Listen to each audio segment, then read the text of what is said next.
This program is presented by Birch Gold Group, the precious metal IRA specialist.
Good morning. Welcome to NTD. I'm Kevin Hogan. Good morning. I'm Evelyn Lee. Today's Monday, February 6th, and a powerful earthquake hit Turkey and northern Syria early this morning, killing over 1,300 people. Over 6,000 have been injured. Authorities expect the death toll to rise as rescue workers search the rubble in cities and towns across the area. Here's NTD's Kos Temenes with the details.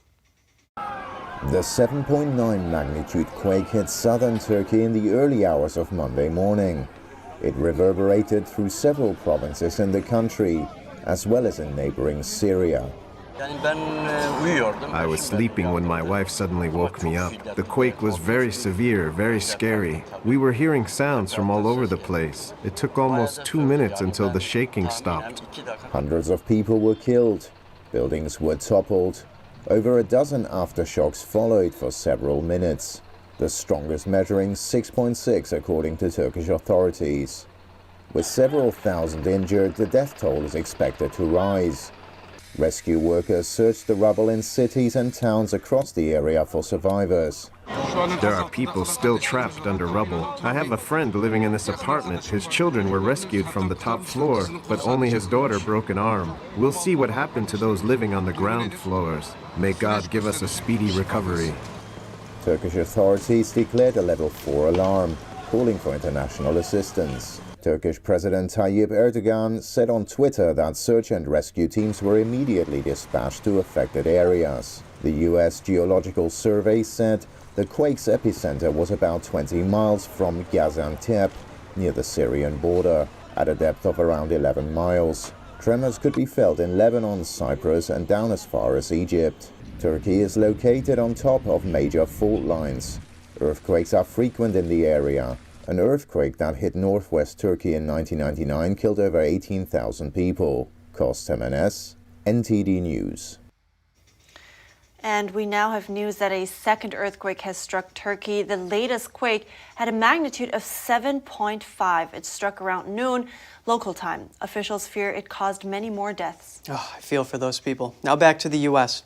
A freight train derailed in Ohio Friday night, sparking a huge fire. Emergency crews are working to prevent a major explosion at the site. They fear it could shoot deadly shrapnel up to a mile away. NTD's Daniel Monahan has the story. Governor Mike DeWine is urging residents within 1 mile of the site to evacuate. Officials say a drastic temperature change has taken place in a rail car. This has further increased the potential of a dangerous explosion. The train was carrying hazardous materials when it derailed on Friday in East Palestine, Ohio. From what I've been told, the train crew was fine. It was 20 odd cars back. There's 50 cars involved. It didn't hit any structures. The crash ignited a massive inferno and concerns over air and water quality. As the fire continued to burn for a third night Sunday, the threat escalated. Officials are pleading with those who still remain in their homes near the crash site to evacuate quickly. Local officials say more than 500 people have declined to leave. Ohio Governor Mike DeWine has activated the Ohio National Guard to deploy to the scene. Sheriff Brian McLaughlin warned there is a high probability of a toxic gas release. He urged people to remove their families from danger. The National Transportation Safety Board says 10 cars carrying hazardous materials derailed. 5 were carrying vinyl chloride. The chemical is highly toxic, flammable, and carcinogenic. Investigators learned there was a mechanical failure warning before the crash. An emergency brake application was initiated. They were also able to identify the point of derailment. Daniel Monahan, NTD News. Now onto the Chinese spy balloon that was shot down over the weekend. Underwater searches to recover the remains are underway. A full Senate classified briefing has been scheduled for February 15th. NTD's Jeremy Sandberg has more updates on the incident. Senate Majority Leader Chuck Schumer said the briefing will include information about China's surveillance capabilities, research and development, and advanced weapon systems. He pushed back on criticism that the spy balloon should have been shot down sooner. Shooting down the surveillance balloon over water wasn't just the safest option, but it was the one that maximized our intelligence payload. The Gang of Eight is also expected to be briefed as soon as Tuesday. The group is made up of key Intelligence Committee members and top leaders from the House and Senate. A U.S. fighter jet shot the balloon down with a missile off the coast of South Carolina on Saturday. You know, it just popped, and like above it was like confetti. Senior defense officials say the missile punctured the balloon when it was about 6 nautical miles off the coast near Myrtle Beach, well within the 12 nautical miles of U.S. territory. The debris landed in 47 feet of water and spread out over several miles. Recovery operations included several ships and a salvage vessel.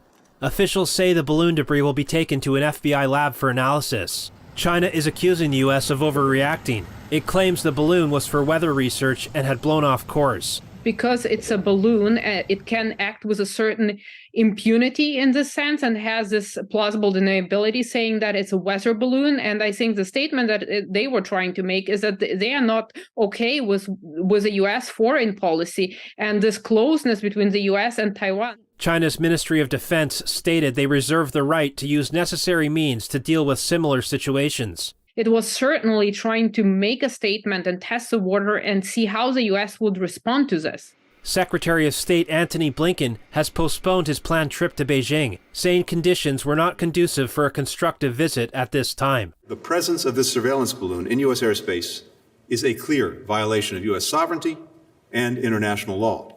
The Pentagon says a second Chinese spy balloon was detected flying over Latin America. Jeremy Sandberg, NTD News.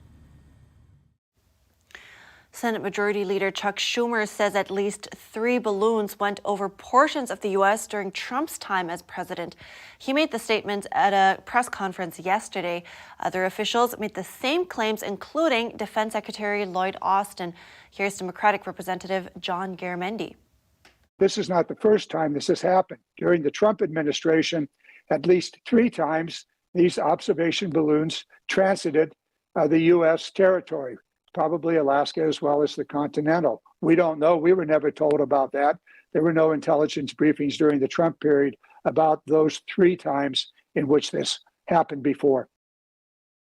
Trump says the alleged events are disinformation and never happened. He says if it did, they'd have been shot down immediately. He says the claims are being made, in his words, to take the heat of the Biden administration. Other officials are also refuting the claims. That includes former Secretary of Defense Mark Esper and John Bolton. Bolton was a national security advisor under Trump. Former Director of National Intelligence John Ratcliffe also refuted it. Ratcliffe says the American people can refute it for themselves. He asked, when did photographers and airline pilots talk about a spy balloon over the U.S. during the Trump administration? GOP Representative Michael Waltz says the Pentagon briefed Congress during the Trump administration on balloons that flew near Texas and Florida, but he says there was no clarity on whether the incursions were on territorial waters or over land. President Biden's student debt cancellation plan is back in the spotlight. More than 100 House Republicans have signed a legal brief arguing against the debt relief. This as the Supreme Court is set to hear arguments on the case later this month. Representatives Virginia Foxx and Jeff Duncan led 126 Republicans in filing the brief on Friday. 43 Republican senators also signed a separate legal brief. They are criticizing the administration's use of the HEROES Act to cancel student loan debt. The law allows the federal government to forgive student loan debt in times of national emergency. 6 states have filed a lawsuit against the policy. They argue that they will lose tax revenue as a result of the plan. The administration has argued that the states do not have standing to sue. Europe is taking another step towards cutting energy ties with Russia. A ban on imports of diesel fuel and other crude oil products from Russian refineries took effect yesterday. Last week, EU governments agreed to set a $100 price cap per barrel on sales of Russian diesel to non-Western countries. The aim is to reduce Russia's income, but avoid a global shortage which would cause the price to skyrocket. The price cap applies to Russian diesel and other fuels that sell for more than the crude oil used to make them. EU officials agreed on a $45 per barrel limit on Russian oil products that sell for less than the price of crude. Europe has been steadily reducing its diesel supplies from Russia from around half of all imports. Diesel is a crucial factor for world economies as it powers cars and trucks carrying goods, as well as farm equipment and factory machinery. They've already stopped accepting from December any crude oil in Europe. So this is big. There was a couple million barrels a day of diesel that was coming in from Russia, and they're giving up on all of it. Once it's seen that this is really in place and the West is, serious about it, that tells people in Saudi Arabia, UAE, and many other countries there's going to be a market. Let's start investing in producing more oil. And over time, you'll be able to eliminate the Russian oil. They'll squeeze that price. Every 3 months, they'll review it. That's the plan. Analysts say if the price cap works as intended and Russian diesel keeps flowing, fuel prices should not be too heavily affected. But while Europe can find alternative supplies of diesel, Russia could seek new customers outside Europe. Now going over to Hong Kong, the trial of 16 pro-democracy activists began today. The defendants are charged with conspiracy to commit subversion. That's under a vague national security law imposed by Beijing. NTD's Jeremy Sandberg reports. It's Hong Kong's largest national security law trial since Beijing imposed its sweeping legislation after massive protests in 2019. The law criminalizes vaguely defined acts of secession, subversion, terrorism, and collusion with foreign forces. 47 pro-democracy activists were arrested in a raid in January 2021. They were charged with conspiracy to commit subversion for participating in an unofficial primary election organized by democracy supporters in 2020. Some of them have been detained without bail for nearly 2 years. We think this is political repression. All those arrested should be released. Stepped away from journalism to run for the 2020 Legislative Council elections. The defendants face sentences of up to life in prison if convicted. Jeremy Sandberg, NTD News. Disney has cut a Simpsons episode from its streaming service in Hong Kong. It contains a reference to forced labor camps in China. The episode is titled One Angry Lisa. In it, Marge Simpson is shown images of China's Great Wall during an exercise class. Her instructor says, "Behold the wonders of China, Bitcoin mines and forced labor camps where children make smartphones." The West has long accused the CCP of human rights abuses. These include the use of forced labor in internment camps, as well as forced organ harvesting against Falun Gong practitioners and other persecuted groups. Disney removed a Simpsons episode in 2021 when it first launched its Hong Kong service. It referenced the 1989 Tiananmen Square massacre. And coming up, Elon Musk was found not liable in a lawsuit alleging he misled Tesla shareholders. A jury has ruled unanimously in Musk's favor in a case involving a 2018 tweet. And it's tax filing season, so we spoke to a tax professional to get some do's and don'ts on tax filing. That's when we come back.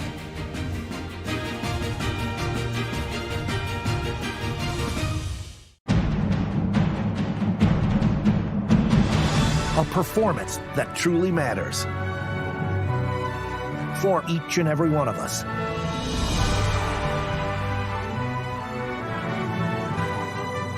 This is what you've been waiting for. See it at least once in your lifetime. Get tickets now at shenyun.com. This is Stephen K. Bannon. I urge you to protect your savings from inflation by diversifying into a physical gold IRA from Birch Gold Group. Simply text the word NTD to 989898 and you'll get a free info kit on gold IRAs explaining everything.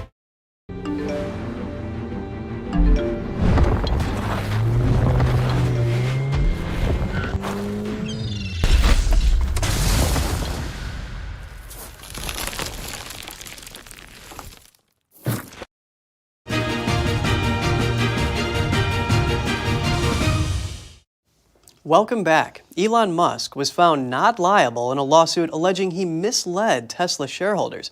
A jury has ruled unanimously in Musk's favor in the case involving a 2018 tweet. That's when Musk said he would take Tesla private and had secured funding. Tesla shareholders had been claiming billions in damages. Here's one of their lawyers, Adam Apton, after the verdict. We're disappointed. We're examining options. Yeah, well, considering what we're doing, obviously it's very disappointing. Yeah, thank you guys.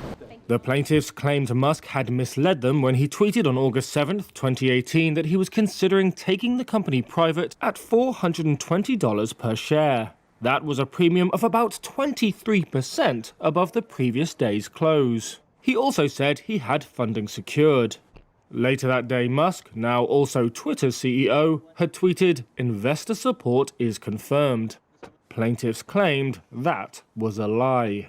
Tesla's stock price soared after the tweets and then fell again after August 17th as it became clear the buyout would not happen. An economist hired by shareholders had calculated investor losses as high as $12 billion. Lawyers for the investors argued that Musk was not above the law and should be held liable for the tweets. But Musk's lawyer had countered that, though the funding secured tweet was technically inaccurate, investors had only cared that Musk was considering a buyout. Just because it's a bad tweet doesn't make it fraud, he said during closing arguments. The jury came back with a unanimous verdict in Musk's favor roughly 2 hours after beginning deliberations. Shares of Tesla rose 1.6% in after-hours trading following the verdict. Musk was not present in court, but tweeted that he was deeply appreciative and that the wisdom of the people had prevailed. It's time again. We're all scrambling to get our numbers in order to send to the IRS. But what are the changes this year, and what are some of the deductions that many tend to overlook? I spoke to a tax professional to ask for some advice. Joining me now is Daniel Geltrud. He is a managing partner at Geltrud & Company. Welcome. Good morning. Good morning. Well, first things first, I want to start with some do's and don'ts. So can you please start by sharing some of those when it comes to doing taxes? Sure, and you know, the do's are very basic. For example, check your math on things. You'd be surprised how many times addition errors are made. So you want to double check that. Second thing, make sure you stay organized, because when you have your paperwork all over the place, things are bound to be missed. So you always want to organize all of your tax information. Of course, when you're filing your tax return, one of the things that you always want to be careful about is your filing status. Single, married, head of household, married filing separately, all those things very much matter. And then, of course, you want to make sure that you're filing online. That is the best way to file your tax returns. Right. And are there any, deductions that maybe are often overlooked, but you think that people should definitely include?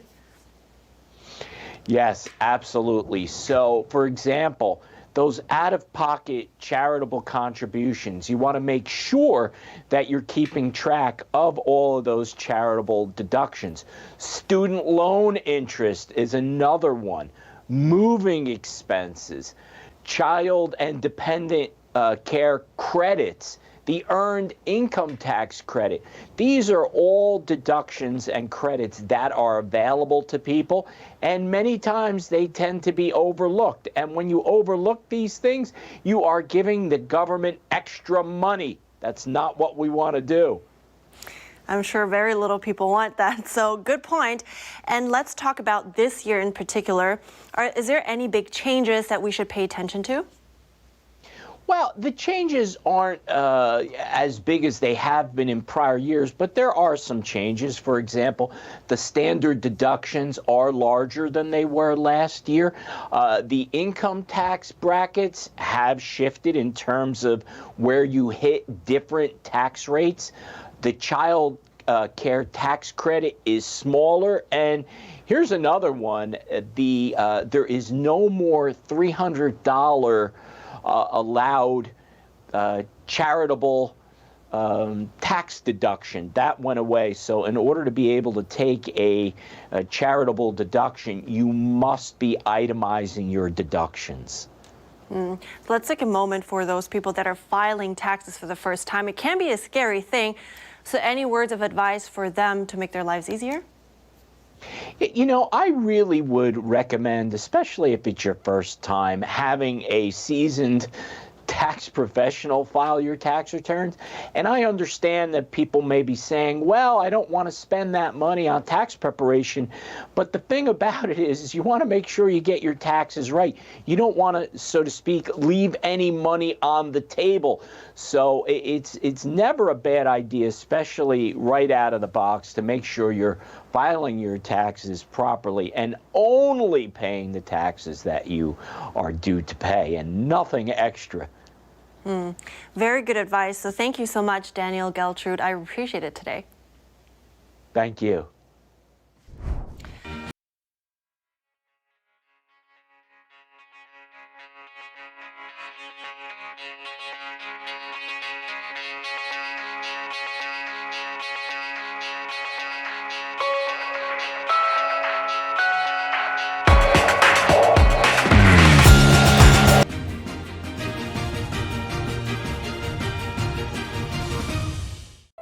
The Fixture Pioneer, CGM. Professional AI intelligent fixtures. All-round integration of 4 systems. High precision, high durability, high quality. 2-micrometer repetition accuracy. More than 80 patent certificates. ISO 9001 approved. Precision clamping to meet your every need. CGM has it all. Pride of Taiwan, CGM. Hi, I'm Smokey Bear, and I made an assistant to help you out, because only you can prevent wildfires. Hey, Assistant Smokey Bear, call me Papa Bear, because I'm grilling up dinner. You get it? Yes, good job. So, what should I do with all these coals? Don't just toss them out. Put them in a metal container because those embers can start a wildfire. I understand. The stakes are high. Ha ha ha ha. See, Smokey thinks I'm funny.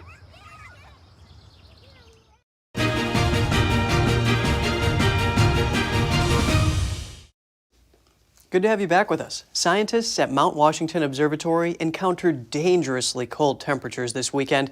The record-setting wind chill brought sub-zero temperatures that were colder than Mars.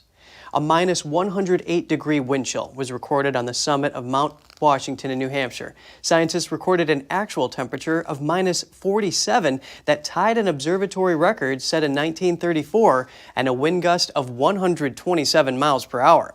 The National Weather Service reported wind chills dropped to as low as minus 45 to minus 50 degrees across the rest of the region. The observatory at the peak of the Northeast's highest mountain is famous for its extreme weather conditions. The coming week could see more record-breaking cold. Visitors that plan to head into the White Mountains have been advised to be prepared and check weather forecasts for the area. Taiwan's night sky was lit up with paper lanterns on Sunday. Hundreds gathered to celebrate the Lunar New Year and the start of the Year of the Rabbit. The annual Lantern Festival took place in New Taipei City, a celebration of blessings that has been held for 34 years. Dozens of lanterns were released and soared into the night sky. The festival marks the end of the 15-day celebration of Lunar New Year. This year's festival is the first large-scale international event since Taiwan reopened its borders after the pandemic. When everyone releases it at the same time, I don't know, like Tangled. Yeah. Yeah, because It's so pretty. Yeah, because I always saw that in the movies when they bring like all at the same time all the lanterns, and I was like, oh my god, that will be so unique. And I remember that I saw that when I was a child, and I have never thought about like seeing it in person. That's really pretty, isn't it? It is. It's so pretty. And you know, apparently this particular festival, though, was created by the Taiwanese Tourism Bureau. The original actually dates back way further from when the monks would light them up to honor Buddha. Really? Wow. Rescue efforts continue for Flacco the owl. He escaped from Central Park Zoo in New York City last week. New Yorkers have spotted the Eurasian eagle owl several times since he broke free on Thursday. He's been seen flying on Fifth Avenue and in Central Park. A bird expert from Manhattan warns that Flacco cannot survive on his own in the wild. Many bird watchers say they're concerned. The owl refuses to eat any of the food park rangers left out to try to coax him down from the trees. Flacco cannot survive on his own in the wild. Flacco has been in captivity at the Central Park Zoo for over 12 years. If Flacco had any hunting skills prior to coming to the Central Park Zoo, he has lost them. Oh, poor guy. I hope he's being rescued soon. Oh, yeah, absolutely. And you know, a zoo official says it appears someone vandalized Flacco's enclosure, and that's what allowed the bird to escape. Oh, that's terrible. All right, that's it for today. You can write us at goodmorning@ntd.com if you have any stories you'd like to share or feedback. Thanks for watching. I'm Evelyn Lee. And I'm Kevin Hogan.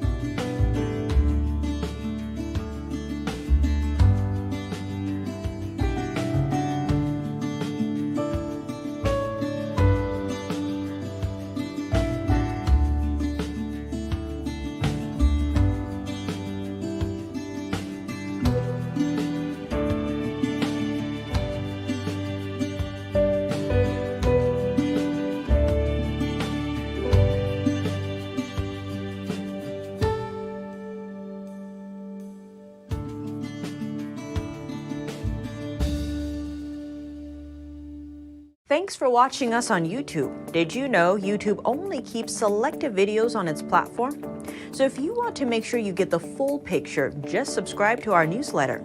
Go to newsletter.ntd.com and sign up. It's free.